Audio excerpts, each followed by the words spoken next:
पास पहुंच चुका था सरफेस के, एकदम पास, जब वो 500 मीटर 400 मीटर की ऊंचाई पर था, जब चंद्रयान 2 जो था, तो उसे अपनी वेलोसिटी को कम करना था, लेकिन उसने अपनी वेलोसिटी को बढ़ा दिया। क्यों बढ़ा दिया? इसलिए बढ़ा दिया क्योंकि उसको जो दिया गया था लैंडिंग साइट, जो उसके अंदर प्री फीड की गई थी धरती से, जो प्री फीड की गई थी, भाई यहाँ पे उतरना है आपको, तो वो पैच था सिर्फ 500 मीटर बाई 500 मीटर का, यानी कि वो प्रिसिशन एकदम छोटा दिया गया था कि यही जगह है, 500 मीटर बाई 500 मीटर का एक क्षेत्रफल का इलाका है चंद्रमा में और यहीं पर आपको उतरना है। और उस वक्त जो चंद्रयान जो 2 था वो दूर था उस लैंडिंग साइट से। तो चंद्रयान 2 के ऑनबोर्ड कंप्यूटर्स ने ये सोचा कि मेरी लैंडिंग साइट तो दूर है, जो मेरे अंदर प्री फीड है, वहां जाने के लिए उसने और वेलोसिटी बढ़ा दी। अगर वेलोसिटी रिड्यूस कर देता या वो पैच जहां उतारा जाना था उसे वो बड़ा होता तो वो आराम से उस समय भी उतर जाता, पर वो भी नहीं हो पाया। ये तीनों गलतियों को इस बार सुधार दिया गया है। चंद्रयान 3 में 5 इंजन की जगह 4 इंजन है और जो सॉफ्टवेयर है उसके अंदर बेटर डेटा डिस्पर्शन मेथड लगाया गया है ताकि वो किसी भी स्थिति में सिचुएशन के अकॉर्डिंग तुरंत वो कर सके। जो उसका रेस्पॉन्स टाइम है उसे भी कम कर दिया गया है। जो फोटोग्राफ को वो एनालाइज करके समझ रहा था कि सरफेस कैसी है, उसे अब वीडियो कैमरे से वो कर दिया गया लैस। तीसरी इंपॉर्टेंट चीज जो की गई है वो है जो लैंडिंग साइट है, जो 500 मीटर बाई 500 मीटर का है, उसे कई गुना बड़ा कर दिया गया है, यानी कि यहाँ नहीं उतरा तो वहां उतर जाएगा, उसको दिक्कत नहीं है। तो तीनों चीजें फिक्स कर दी गई है। अब समझते हैं चंद्रयान 3 और क्या क्या फेस करने वाला। देखिए वो आखिरी 15 मिनट जब सॉफ्ट लैंडिंग अटेम्प्ट करेगा चंद्रयान 3 तो उसे क्या देखना होगा। पहली चीज, राइट ऑल्टीट्यूड पे, सही ऊंचाई पे, सही टाइम पे इंजन्स को ऑन करना और सही अमाउंट में फ्यूल को बर्न करना, समझ रहे आप। और उसके बाद उसी वक्त सही तरीके से जो सरफेस है, लूनर सरफेस, उसको स्कैन करना, समझना पहाड़ है कि क्रेटर है, और फिर फाइनल टचडाउन। ये सारी चीजें उसको करनी 15 मिनट के अंदर। अब समझते हैं, जब 100 बाई 100 का ऑर्बिट अटेन कर लेगा लूनर ऑर्बिट में, जो प्रोपल्शन मॉड्यूल है जिसके ऊपर लगा हुआ है विक्रम लैंडर चंद्रयान 3 का, तो प्रोपल्शन मॉड्यूल अलग और विक्रम लैंडर अलग।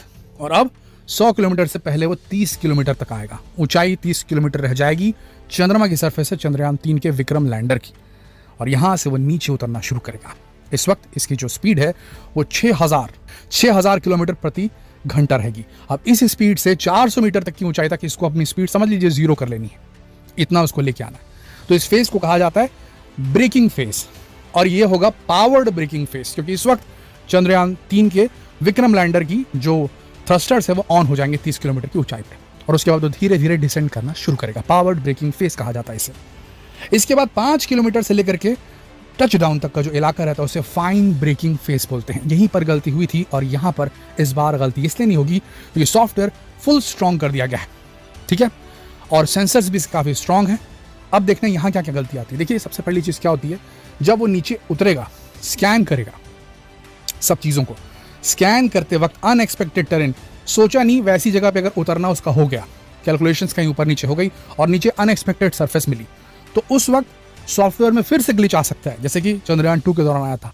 कहा जा रहा है इसरो के द्वारा कि चंद्रयान 3 का सॉफ्टवेयर स्ट्रांग बनाया गया है। अब देखना होगा कितना स्टेबल है उस वक्त, पहली चीज।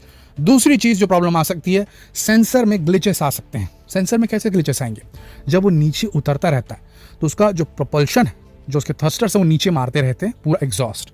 उससे क्या होती है, चंद्रमा की जो धूल है, लूनर डस्ट जिसे कहा जाता है, वो हवा में उड़ती है, और ये डस्ट जो है वो सेंसर्स के ऊपर चिपक सकती है और वेलोसिटी ट्रैकर्स को गलत रीडिंग दे सकती है। कैमरा लेंसेस, अब वही तो उसकी इंद्रियां हैं, उसी से तो वो देख रहा है कौन सी सरफेस में उतरना है नहीं उतरना है। अगर उसके लेंस के ऊपर में जम गई है धूल, तो उसके बाद रीडिंग गलत हो सकती है, गलत वेलोसिटी जो है वो अटेन कर सकता है और उससे क्रैश लैंड हो सकता है। सबसे बड़ी बात, जब ये धूल चिपकेगी सेंसर्स के ऊपर में, तो हो सकता है उसे ऐसी रीडिंग मिल जाए कि टच डाउन हो गया है, और वो प्री मैच्योर रूप से वो जो आपका थ्रस्टर्स उनको ऑफ कर दे और उससे वो गिर जाए धड़ाम से, ऐसा भी हो सकता है।